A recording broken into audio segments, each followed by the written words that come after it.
But at the period I refer to now, this active life is at an end. I do not move and never shall again unless it be under the impulsion of a third party.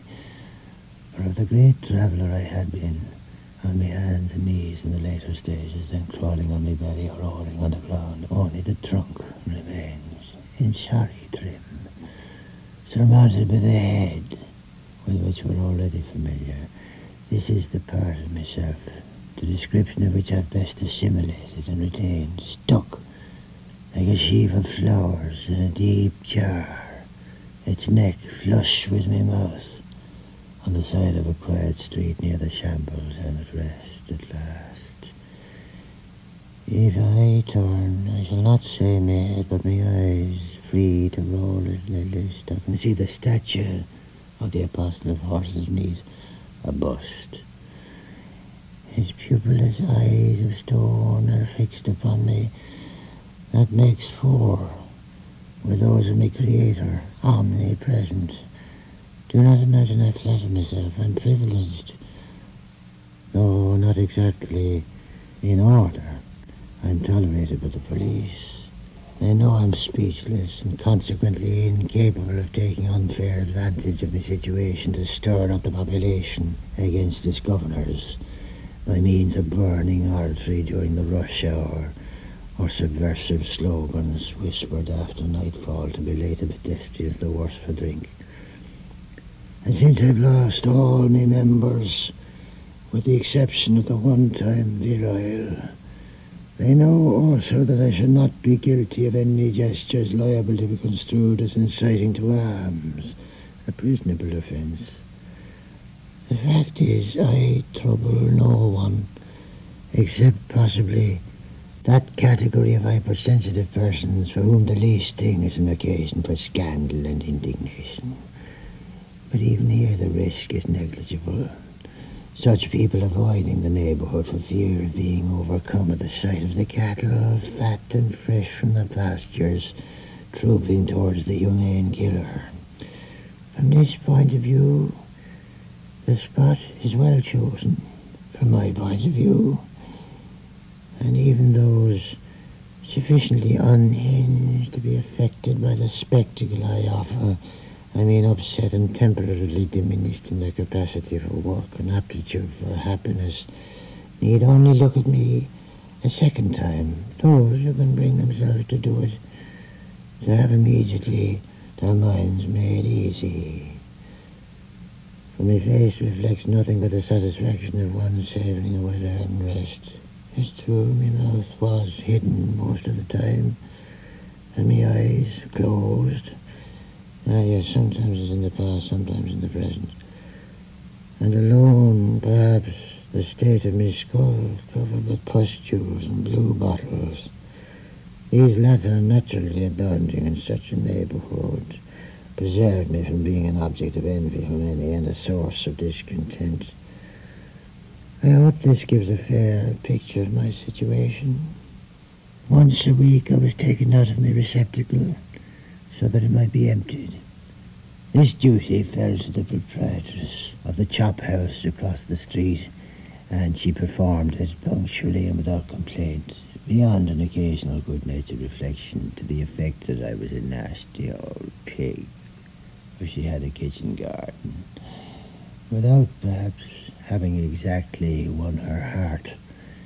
It was clear I didn't leave her indifferent. And before putting me back, she took advantage of the circumstances that my mouth was accessible to stick into it a chunk of lights or a marrowbone. And when snow fell, she covered me with a tarpaulin, still watertight in places. It was under its shelter, snug and dry, that I became acquainted with the boon of tears, while wondering to what I was indebted for it, not feeling moved.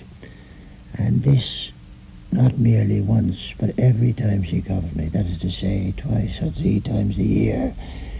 Yes, it was fatal. No sooner had the tarpaulin settled over me, and the precipitate steps of my benefactress died away, than the tears began to flow.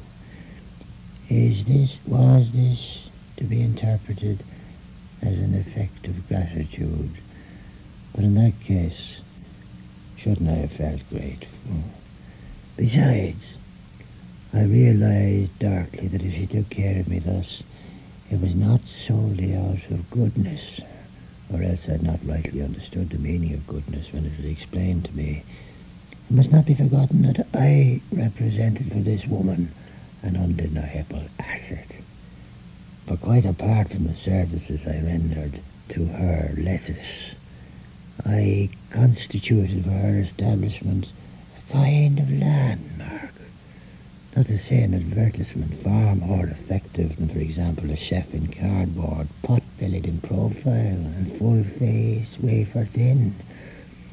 That she was well aware of this is shown by the trouble she'd taken to festoon my jar with Chinese lanterns, of a very pretty effect in the twilight, and fortiori in the night, and the jar itself, so that the passer-by might consult with greater ease the menu attached to it had been raised on a pedestal at her own expense.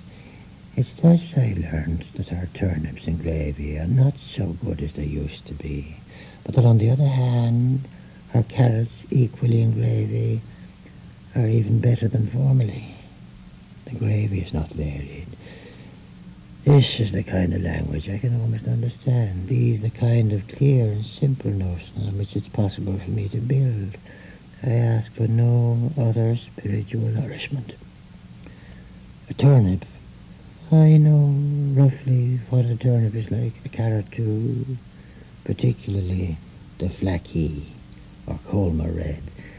I seem to grasp at certain moments the nuance that divides bad from worse. And if I do not always feel the full force of yesterday and today, this does not detract very much from the satisfaction I feel at having penetrated the gist of the matter. Salad, for example. I never heard anything but praise. Yes, I represent for her a tidy little capital, and if I should ever happen to die, I'm convinced she'd be genuinely annoyed. This should help me to live. I like to fancy that when the fatal hour of reckoning comes, if it ever does, and my debt to nature is paid off at last, she'll do her best to prevent the removal from where it now stands of the old vase in which I should have accomplished my vicissitudes, and perhaps in the place now occupied by me head, she'll set a melon, or a vegetable marrow, or a big pineapple with his little tuft, or better still, I don't know why, a Swede in memory of me. Then I shall not vanish quite as is so often the way with people when buried. But it's not to speak of her that I've started lying again. De nobis ipsi silemis. Decidedly, that should have been my motto. Yes, they gave me some lessons in pigsty Latin too. Looks well, sprinkled through the perjury. It's perhaps worth noting that snow alone, provided of course it's heavy, entitles me to the tarpaulin. No other form of filthy weather lets loose in her the maternal instinct in my favour. I've tried to make her understand, dashing me head angrily against the neck of the jar, that I should like to be shrouded more often. At the same time, I let me spittle flow over in an attempt to show me displeasure. In vain. I wonder what explanation she can have found to account for this behaviour. She must have talked it over with her husband, and probably been told that I was merely stifling. That's just the reverse of the truth. But credit where credit is due. We made a balls of it between us, I with me signs, and she with her reading of them. This story is no good. I'm beginning almost to believe it. But let's see how it's supposed to end. That'll sober me. The trouble is I forget how it goes on.